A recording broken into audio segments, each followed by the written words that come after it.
I can't see anyone else. I'm in the world that's in my mind and everything else goes away. I am not responsible for the hardwiring of my head. This is what my head does. I knew that I wanted to write. I didn't know how to monetize it. I didn't know what I was doing. I feel like I am a fan of these wonderful, crazy characters that showed up in my head. I had no social life. I never went out. I don't smoke. I don't drink. I don't do anything. I exercise and I write. That's what my life was. I mean, I've been approached by some really big players and I waited and waited and waited. And then it was the right moment. Hey guys, so you know how crazy life is? Sometimes you meet someone and you're not expecting to meet them. You have no objective to meet anyone and they pop into your life and then you follow the breadcrumbs, and the more time you spend, the more you realize you've met someone who's actually a legend, okay? And I've had that happen a few times in my life. So today's conversation is with J.R. Ward, and she's a legend. And she's also just brilliant and an interesting human.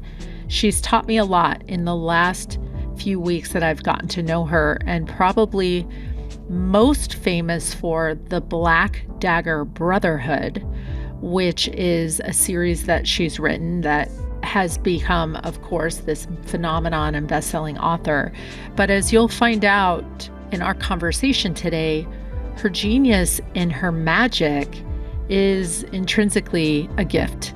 And I was so inspired by today's conversation because one of the things that J.R. Ward shared that I believe is so true is that when we are diverted on a path that we know we were meant to be on, when we're diverted and told no, or we are fired, or a business closes, or a business deal falls apart, the difference between those who are massively successful and those who just say, I guess it's not meant to be, and roll up the carpet and walk on and do something else, is just pure grit, guys. It's just pure grit and pure tenacity. And what you're going to hear in today's conversation, I mean, J.R. Ward is probably one of a handful of the 10 most well-known or famous modern-day authors today of fiction. And what you're going to hear in our conversation is she faced adversity. She was fired or shit-canned, the way she describes it. And she could have just decided to go back and be a lawyer and call it a day. But instead of sitting in shame, or instead of sitting in failure and allowing that to be her mindset, she was willing to keep going. And I'm excited for you to hear what we're going to talk about, and get yourself ready. All right, welcome J.R. Ward, the #1 New York Times bestselling author with 11 times, P.S., not one-time bestseller, not two-time bestseller, not even 10-time bestseller. I think it's 11 times. Is that the right number? 11 times that I was #1, and I've been on the Times list probably 40 or 50. Holy shitballs. With 65 novels published and 30 million books sold worldwide. Yeah. You haven't been doing much in the last 20 years, it sounds like. Well, I've been really lucky. I've worked really hard, but I've also been really lucky. So your flagship series, which is the Black Dagger Brotherhood, was adapted recently by Passionflix. So I want to dig into that. But one of the things that I love about who you are in the world and who you have been in my experience is that you're an incredibly creative author, and yet you're also an incredibly savvy businesswoman. So today I want to talk a little bit about, because I want to be educated as well, about the business of being an 11-time #1 best-selling author on the New York Times. Can we dig into that? Yeah, absolutely. It's really interesting because the creative endeavor is very private, and it is in my boxer shorts and a pink bathrobe with my dogs. It is, 5 a.m, can't wait to get there and start typing. It's pictures in my head that I put into order, and I just am a little transcriptionist. I just describe what I'm seeing. And if I do my job right, then the reader can approximate what I'm seeing.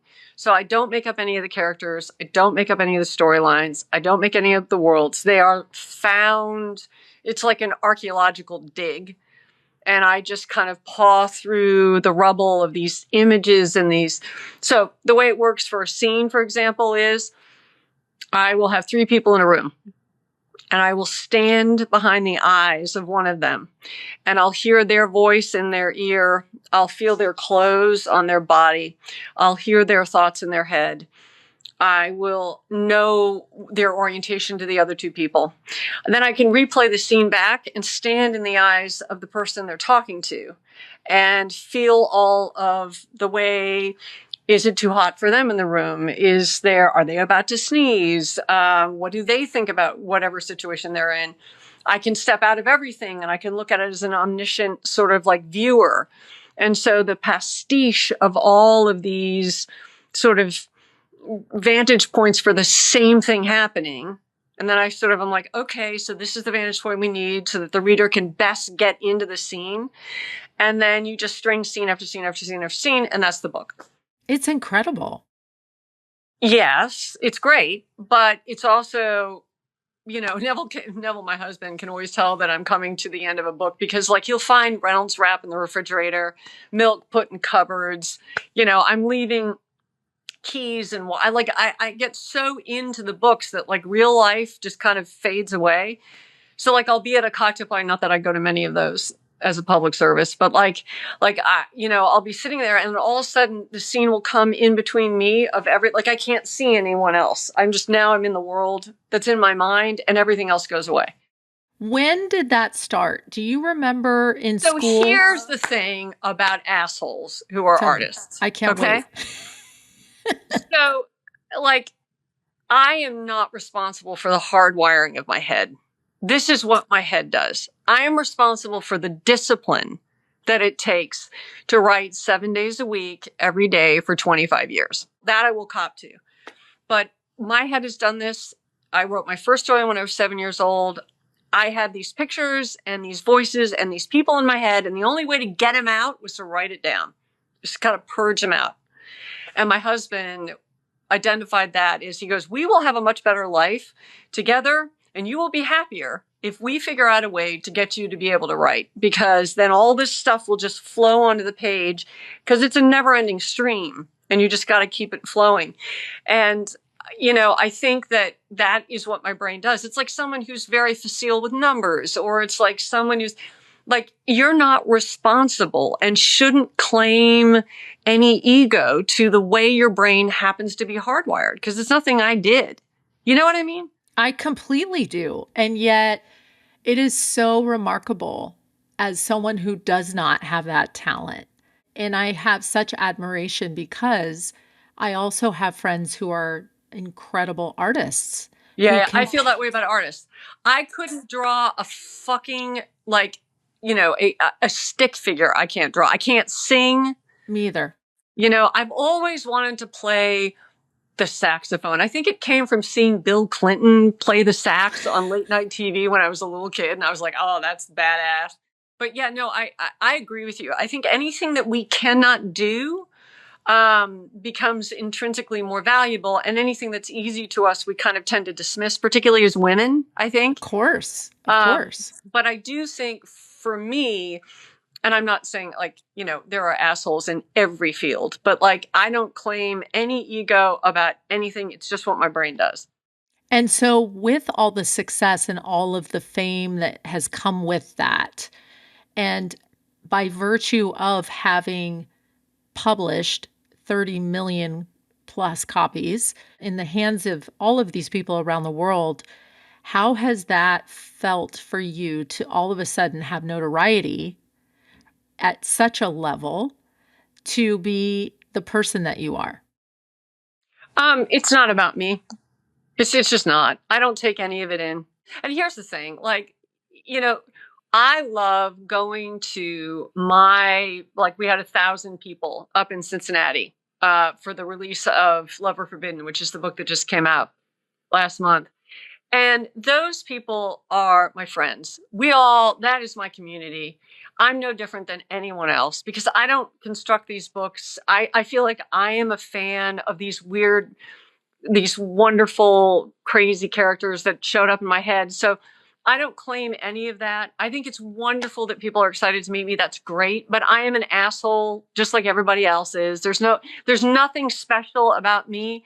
And so to me, I just let it pass through me. And I just love my readers. I love my community. I'm grateful to them because without them, I don't get to do this for a living.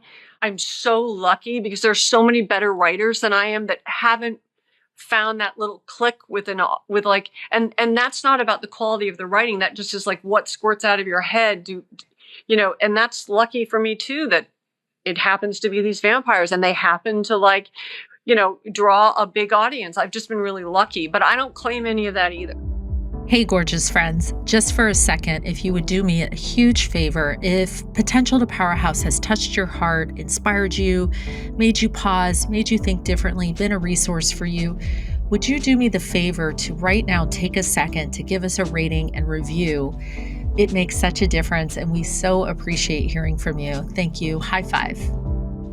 So for those who are listening who do have this talent and this gift, can you share the first book or the first time you were able to monetize this and create and build and buy and sell your first book? Tell that story. My husband picked up a book that I'd written in my spare time. I mean, I was working in I was working in hospitals in Boston, and I was a lawyer, and I was on the admin side, and I was chief of staff of one of Harvard's academic medical centers. I was like doing the thing in the corporate America, the whole thing. And I have no hobbies and no interests other than writing. So that's what I did. Like, I had no social life. I never went out. I don't smoke. I don't drink. I don't do anything. I exercise and I write. That's what my life was. And it was pretty fucking great, by the way. And my husband picked this up and he was like, this is a book. And I'm like, oh, that's nothing. That's never going anywhere. And he goes, no, you really got to do this. So he had an in with an agent, and she, I'll never forget when it happened. It was really fucking weird. So I sent in this manuscript, never expected to hear from her again, whatever. I just mailed it in. 3 weeks after I sent it in, I called on a Friday. And in the 6 years that she represented me, she never picked up the phone except for that one time. She picked up the phone. And I said, oh, I sent you this partial. And she said, oh, okay, well, I'll read it over the weekend. I'm like, yeah, sure you will. So I went down to the Cape where my mom had a house, and we spent the weekend, came back. There was a message from her because this was back before there were like cell phones outside of cars. Like my car had a cell phone. And she left this message and she said, I love it. I'd love to represent you. Let's get you published. And I remember just like bursting into tears because I was like, okay, this is not part of the script, because I'm a little bit of a control freak. And I'm like, the script is, I never hear from this woman again. This goes nowhere. Nothing happens. So she sold my first 4 books to one of the big publishers. And I had decided that I was going to write romance because romance was one of the biggest genres. I thought, if I want to get published, let's be in a big pool, right? Mm-hmm. So let's not write something esoteric. I want to be a commercial author. So I wrote what I thought a Nora Roberts book would be. Okay, and as a business model, that was erroneous because Nora fucking Roberts is already writing the very best Nora Roberts books that anyone could write, right? It turns out I had a knack for it, but I didn't find an audience because, again, she was, people were doing, and it wasn't that I copied her. It's just that she's a very traditional romance author in those days, and there are very traditional romance genre expectations. So I was trying to do everything right, like you're supposed to do. And they were critically well acclaimed, but I didn't find an audience, and I got myself shit canned. And I thought, okay, so now I have to be a lawyer for the rest of my life. I had moved down here to Kentucky with my husband, and I went from having this big job in Boston, and I was now little Neville's wife, which I'm very proud to be, but that's not necessarily going to be on my business card. You know what I mean? Of course. So I was like, holy shit. So I switched agents. I got a romance and women's lit specific agent. And she said the best piece of advice I ever got. She's like, you need to figure out what, at that time I was using my real name, Jessica Bird. She's like, you got to figure out what a Jessica Bird book is.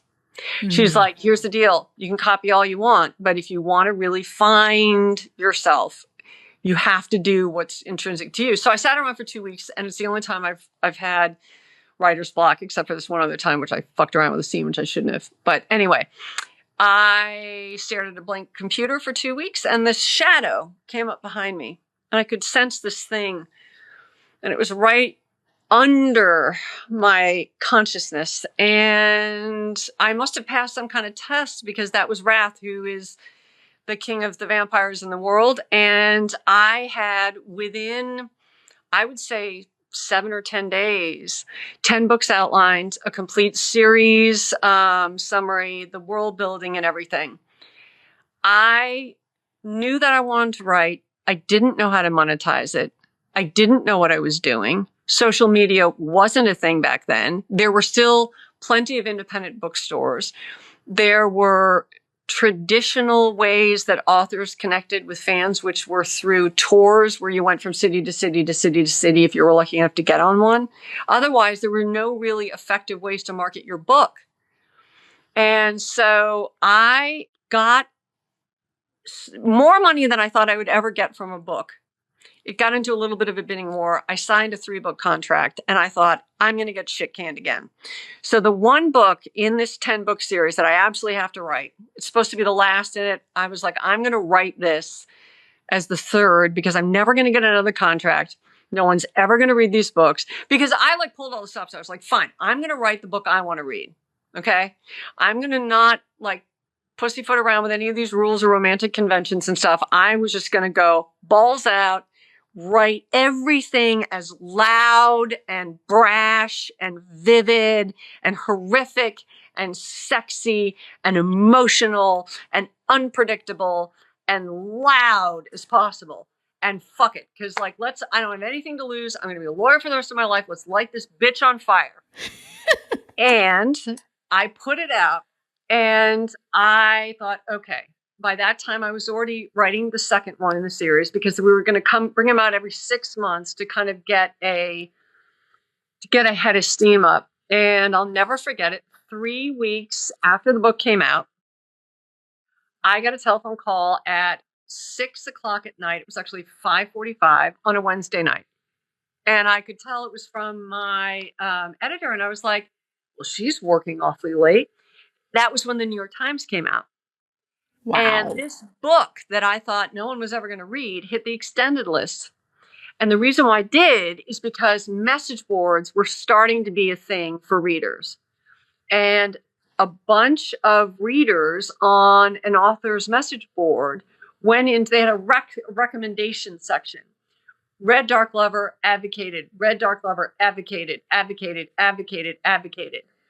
And every book that came out in this series, more and more people read, more and more people were compelled to recommend to their friends, more and more people started coming to events. So there was no strategy at that point. Interesting. You asked me, how did I monetize it?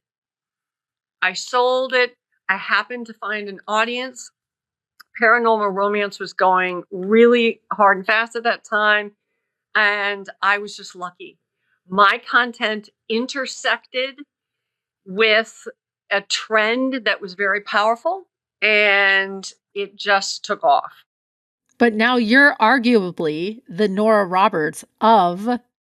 Well, so that's a little weird. So what I said to myself was, I wanted to be a dinosaur. That was my goal. I wanted to stay alive in publishing long enough to be a fucking dinosaur. And now I'm a dinosaur. You are. Because this is the 20th anniversary of Dark Lover. That book coming out was September 5th this past month. And I decided that it would be important to me to get out and meet some new readers. So I went to a Polycon this past April. Okay. And I had only ever done my big Cincinnati event. And I had and there was this one other conference that I did, but otherwise I just stay home. I write. I'm with the dogs. I'm like, whatever. And I was petrified to go because this is the younger generation. And I thought to myself, these are the book talkers. So it went message boards, Facebook, Instagram, TikTok. Yep. And TikTok right now is where book talk is. And none of my books were, there were some people that would talk on book talk, but they never got really a ball rolling because, again, I have my own community of readers. They're very loyal. And I wasn't kind of reaching out past that for no other reason than I was just writing a lot and loving the writing. And why did I decide to, break out this year? I got a deal with Passion Flix and the TV show was coming out and I really believe in that project. So I wanted to support it. And I'm like, girlfriend, you hate to travel. You refuse to get on airplanes, but bitch, you got to pull on your big girl panties. It's time to help Passion Flix and the series. And I have this new series coming out. I knew that I had to start kind of whatever. So I was basically shitting myself as I went to a Polycon because they were younger readers that didn't know me. I was like, no one's going to know who I am. I was ready to fall on my face after having been in the business for 20 years. I get there and I decide on the first night when I'm up on stage that I'm going to light the bitch on fire. I was like, I got nothing to lose. I'm an old fart, 20 years in this business. A lot of people have at least tried one of my books and no one can take that away from me. So whatever. And I ended up going viral because I got a dumbass mouth. And of all the phobias that I have, the one phobia I do not have is give me a microphone and 1,000 people and I'll make people laugh. And that's just, again, something my brain does. So I went viral and then I went viral again because we videotaped me meeting my characters. So I have script approval and casting approval and all this stuff, which was the reason I went with Passion Flix, was to get that kind of influence, which you don't usually get if you go through, some of the big Hollywood studios that have approached me. And so even though I had developed what the look of the actor is and their clothes and everything, when you do something right, and it really does look like what's on in your brain, and then the thing comes to you and stands in front of you as a 3-dimensional thing that lives and breathes. And you can my brain was like, nope, nope, nope, nope, nope, nope, no. I just took off running because it was just so weird to meet Wrath in person and Zadis in person and all these characters. Anyway, so going back to the question, how did I monetize it? I just made sure to put myself out in the right ways at the right time. And what those are is always changing. It's a constant moving target about how to reach your audience and, what does the evolving retail space look like? And how do you stay relevant when, as I compete for discretionary leisure time and leisure dollars, I'm now competing with social media, which didn't exist when I started. It's how do you evolve into where everyone is now? That's a long-winded answer. No, it's so important. And actually, I wanted to ask you a little bit about that. So Black Dagger Brotherhood became a phenomenon, and then it was adapted by Passion Flix. So it sounds like in that process, it doesn't sound like, because one of the questions I had for you is, what was your toughest keep going moment? Oh, girl. Oh, listen. All right, fine. Let's tackle that before we talk to Passion Flix. Getting shit canned by my publisher after I moved down to Kentucky and gave up my job because my husband was like, I no longer know what I'm doing up in Boston. I'm like, I'm not moving to Kentucky. We all know how that ended up. And this was where his heart was. This is where his community was. And that's not what was important. What was important to me was that I had an electrical outlet and a computer. Sure. And so I was like, all right, this, I'll move down to Kentucky with you. So I gave up my identity, my family, my job, everything I've ever known, because I'm from, Massachusetts and upstate New York. And everywhere I'd gone to school, everywhere I've ever known, and moved down here and promptly got shit canned. So I was like, all right, here's the deal. It's not, and I know this is so cliche, and I don't like cliche sayings that you put in frames and hang on walls, but the reality is, it's not what happens to you, it's what you do. after it happens to you. So I was like, all right, well, if you want to stay in this writing game, then you got to figure out how to do it. So I started to educate myself about the romance market. At the same time, I was like, what is really in my head? What's authentically me? And how do I take that and position it, not as someone else or romantic conventions and all that stuff, but how do I take what's in my head and get it into the enthusiasms of readers? Because you can't make anybody read anything, but you can offer them something that they like to read and say, here's what my brain does with this vocabulary of story and character and whatever. So that was the big one, was getting fired. I can't even imagine. Did Neville, like, what was the conversation? Did you say, was he the one picking you up and dusting you off, or were you the one saying, I don't? Well, here's the thing. Like, what I love about, like, my husband is, he's such a fine man. And by that, I mean, he has character and loyalty and thought and time and emotional EQ, you know? Yeah. Yep. All the things I don't have.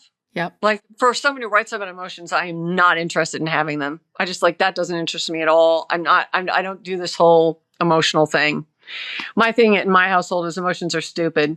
And I was like, well, maybe if you didn't treat them like that, you would have an easier time of things when you do become emotional. I'm like, I'm never emotional. So, but he's very, so for me, it's in here. It's in me that I wanted to go on.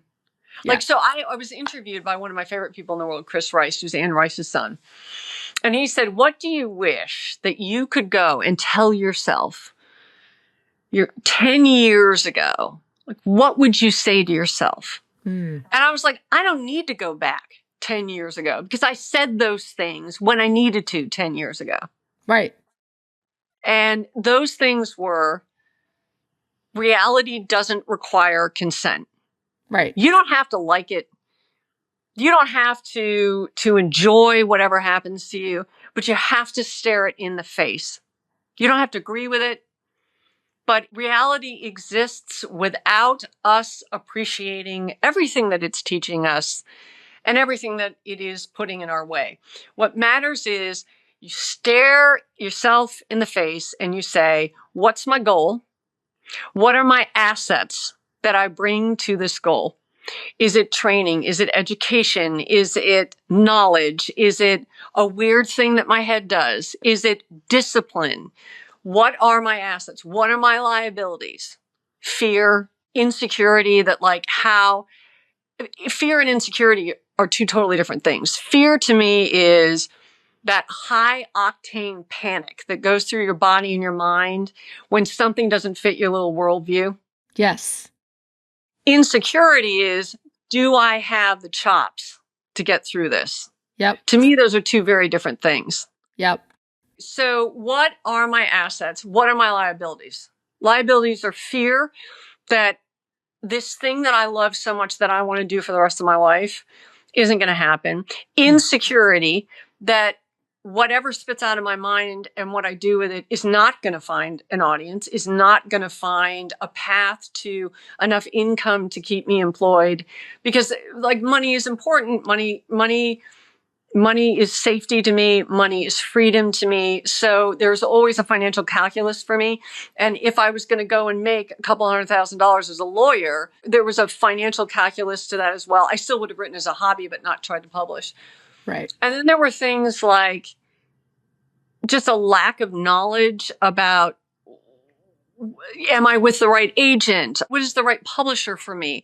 What is the professional superstructure that I need around me so that I can deliver these books to a publisher who will deliver these books to readers, who will advocate for them? You know, so I kind of looked at everything and I was like, okay, you're not going to stop. You're not going to at least take one more educated try at this. Right. Yes, you are. Like Neville is like, he's my cheerleader. And that's what I love about him. I know a lot of successful women who, and this is no knock against men, have had friction when they get super successful. Yeah. Some men can't handle that. And what I love about my husband is he is like my fucking cheerleader, man. He's my ride or die. He's like, you got this, you got this. And I don't need someone to lead me. I don't need someone to watch after me or watch over me. But I do love the fact that he's like, cheering me on. It's so invaluable. It's unbelievable you have that. And what a gift. Oh yeah, no, it is a gift. And you guys are a total power couple together. Yeah, I mean, I think that is another luck. I mean, we didn't know who we were going to be when we started dating in the late 20s. Although I'm really glad that we waited until we'd done a lot of separation and individuation and finding our ways by ourselves before you meet that person who's going to be a good partner. Because, love and all that shit, that's fine. That's fine. Whatever. What I really wanted in a husband was I wanted a partner who was going to be like, all right, what's our goals? What are we working towards? What kind of life are we want to building? What do we want to build together? How are we going to get there? Juicy. I'm in. Find me one. Sign me up. Hey folks, I'm excited to share with you the launch and announcement of Inner Fifth. Are you a female entrepreneur seeking a place to find your people? If you want to hear from experts on how to build your business and create more wealth, better relationships, find your purpose, and enhance your health, go check out innerfifth.com to learn more about the high performance community for growth-driven female entrepreneurs who are seeking a way to connect with each other. We are all about moving through issues, upscaling, and wealth creation. If this calls to you, check out innerfifth.com, click on learn more, and come and join us. So one of the things that I wanted to touch on today is you're launching a new romantasy series. Yes. With Macmillan Bramble. Yes. Coming up in February. Yes. So new world, new expectations. Talk to me about any kind of tenacity needed at this point to execute on this. What are you intentionally training for right now in order to be prepared for this 2026 launch? The training happened when I wrote it. It doesn't happen now. Because now I have a great team of people behind, whether it's my agents, whether it's my research assistant, whether it's my personal assistant, whether it's my event team. I understand how great publishers work and publicity people and marketing people and merchandising people. So I have the best teams, like for me and my books. My publishers are awesome. Like, I love my publishers. They're important partners. I love the women that I work with. I work with almost exclusively women, and I fucking love that. And which is not to say that I won't work the shit out of a man. Absolutely I will. But I just love this fucking sisterhood of super smart women who are experts at their jobs. And my thing is I want everyone in whatever position they're in on my team to be as expert at what they do as I am at what I do. And then you get the fuck out of their way and you let them do their jobs. None of this micromanaging bullshit. Like, you just have to, put these thoroughbreds on their tracks and just let them run. And if you can't trust someone to do that without extensive oversight, you hired the wrong person. Totally. Or it's a wrong match. Completely. So what I love about my team is whether it's 10 o'clock on a Saturday night or 6 a.m. on a Monday. I mean, one of my best friends who's my merchandising and marketing person, she's over in Seoul, South Korea, because her husband is in the military.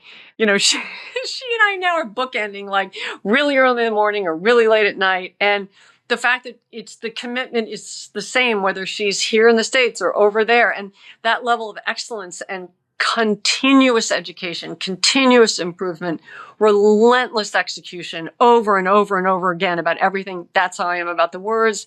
That's how they are about their jobs. Not what you asked. I didn't know how to write a romantasy. It's first person. I write in third person. I had another story 20 years ago that I could have written about. And when I saw the romantasies kind of start to take off, I thought back to this vision that came to me, and I can't really say too much because it'll give too much away, of this medieval world and these people that were in it. And I wrote it down because I was like, it was either that or the vampires, and I was going with the vampires. But I was like, oh, okay.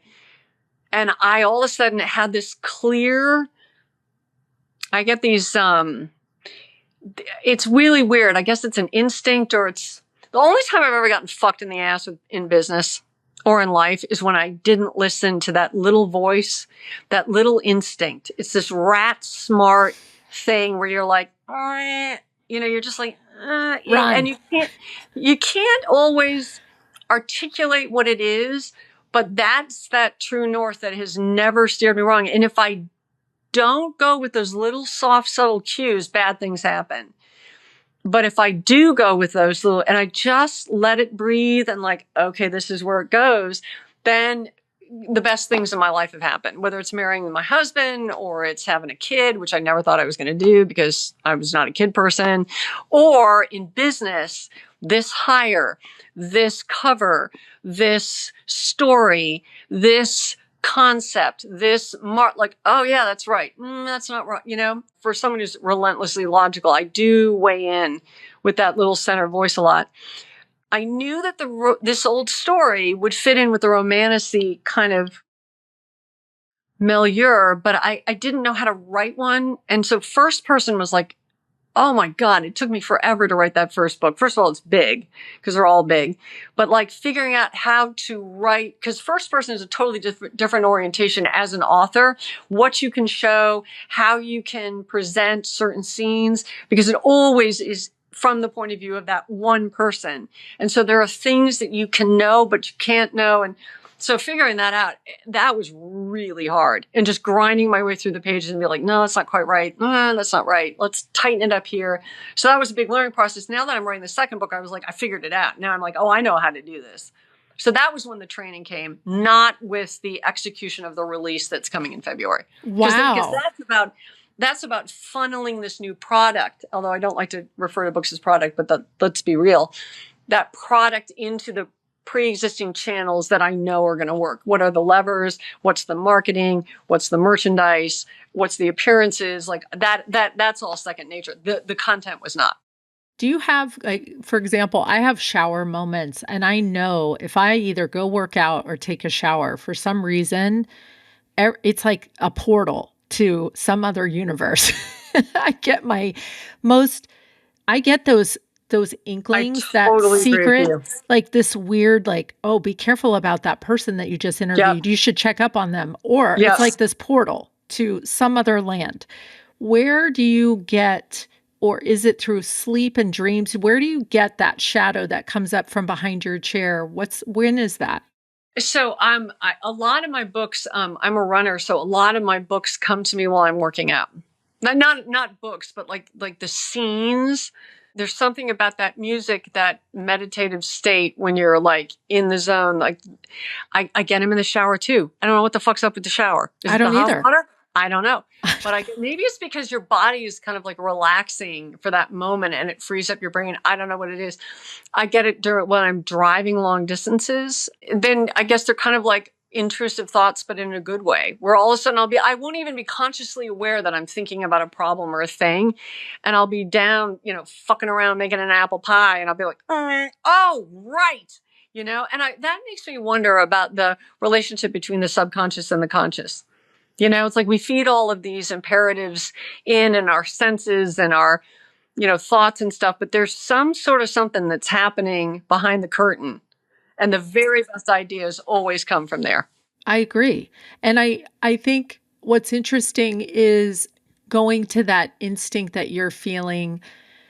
I sometimes ask myself, is this coming from this gut feeling, or is this what you called intrusive thoughts? Is this coming out of my paranoia or something Yeah. that, Yeah. right?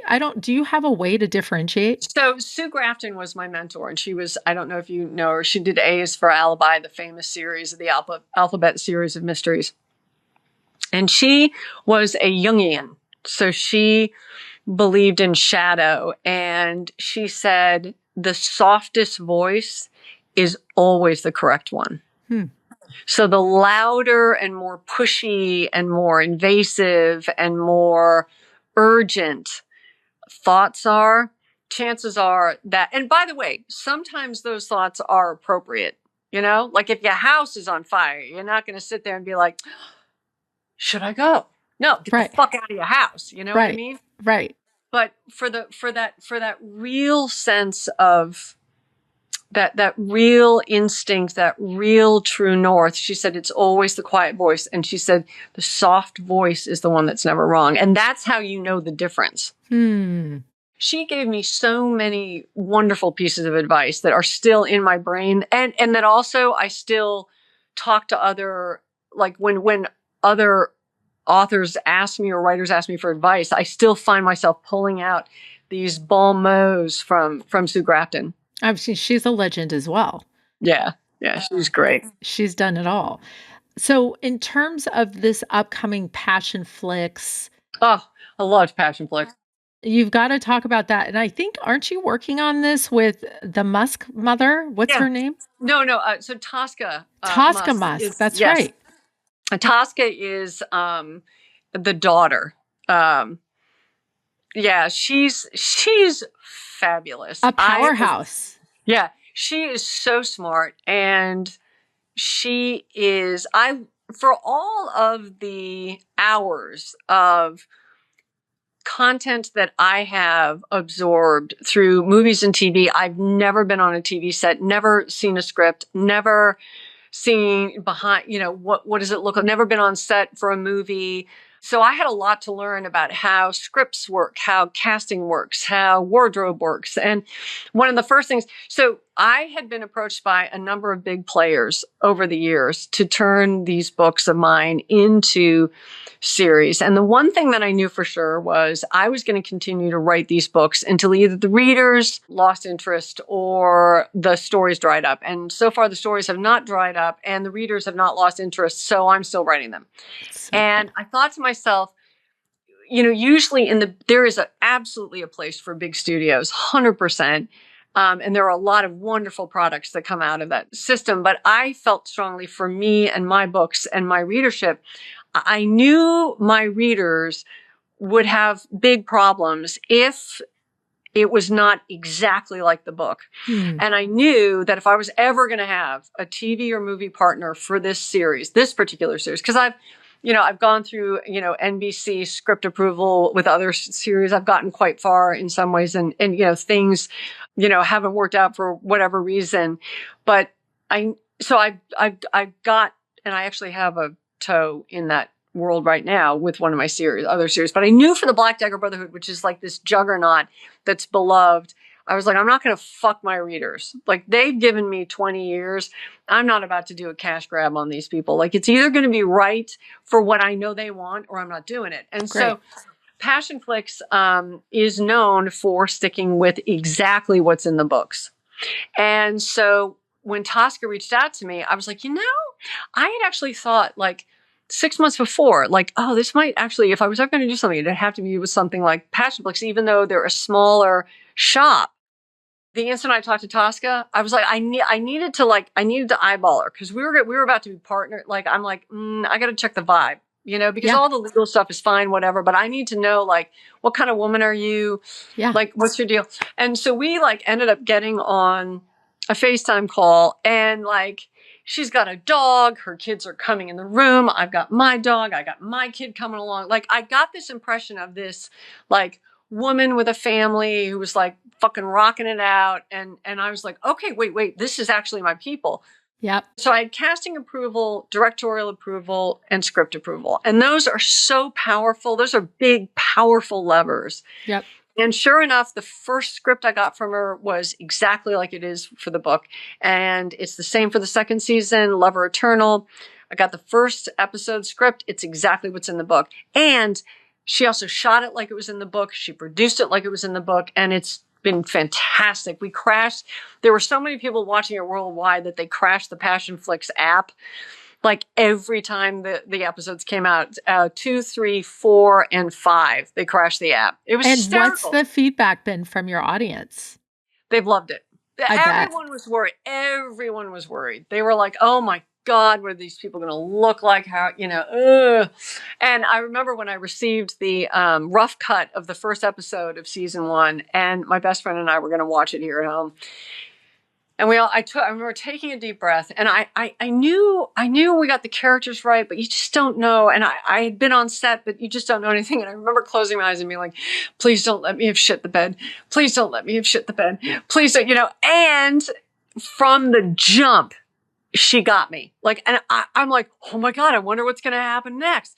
My friend's like, you wrote the books. I was like, I know, but like, I got to know if they get together. I mean, it was really that good. And so it's been a wonderful partnership. It's been amazing for my series. A huge number of new readers have come in. And I mean, it was just a really great partnership. And she bought 11 books. So we're going to be doing this for the next decade, God willing. Oh my gosh. That's incredible. How fun is that? That's a dream. That's a dream come true. Yeah, it really is. But again, I waited. I mean, I've been approached by some really big players, and I waited and waited and waited. And then it was the right moment. And so for those listening, watching you in 2026 and beyond, what's next?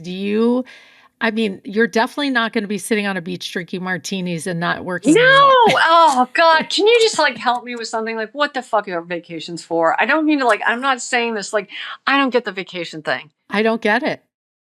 I don't want to sit around looking at my navel, I got my thumb up my ass, like I got sand in my bathing suit. I'm like, I don't drink, I don't smoke. I just like to work out, hang out with my husband and my dog. Like I'm pretty simple in that regard.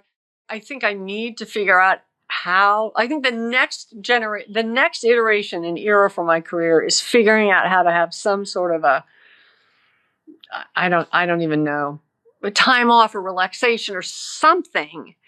Because I think it will refresh me. It'll make my books better, but I haven't figured out how to do that yet. So I don't know. Otherwise, I just want to keep doing what I'm doing. We'll brainstorm it together at some point, because I just put a list together of 10 things that I never really even thought were interesting. But I thought, I'm going to try this because I've always wanted to. Like, I want to learn how to ride a unicycle. Okay. But look, girlfriend, I got to be honest with you.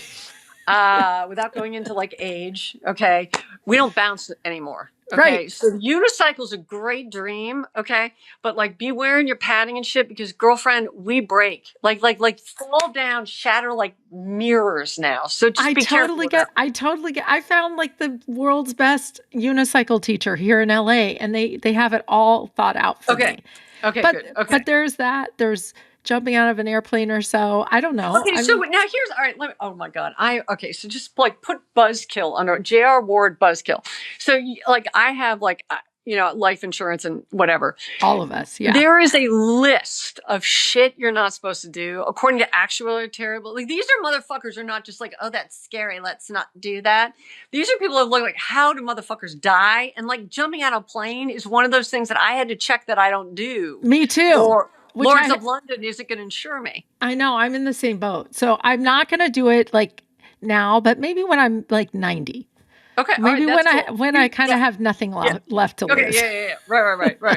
Pearly gates, here I come. Woohoo! But it's still on there. So what else is on the list? Now I'm fascinated. Well, I've of course want to do a safari. I've never done one. Okay. I want to do Calcutta and experience the whole deep in India thing. And living there for a month and maybe spending a month in an ashram. I don't understand it, but I need to go understand it. I just have to go, do that. I got Galapagos sea turtles. I have a list. Okay. So can I just tell you, your bucket list makes my bucket list look like I am a fucking toddler in the back corner eating paste. Okay. You want to know what's on my bucket list? Let me tell you. Okay. I want to go and sit in the audience at Saturday Night Live. I would do that with you. Now, this may not sound like this is not as exciting as Calcutta or learning things or whatever. And I love the fact that you are so much cooler than I am. But one of the things that it becomes increasingly more valuable to me are longitudinal arrows, emotional arrows. And I can remember Saturday Night Live, watching it with my friend at a sleepover, 10 years old in 1979. And I can remember being in college and watching it, and being in prep school and watching it, and being in Boston with my husband watching it. And so I feel like I want to go there and sit in those chairs, like, and just as if I could reach through that experience to the person, to the kid I was when I was 10 years old.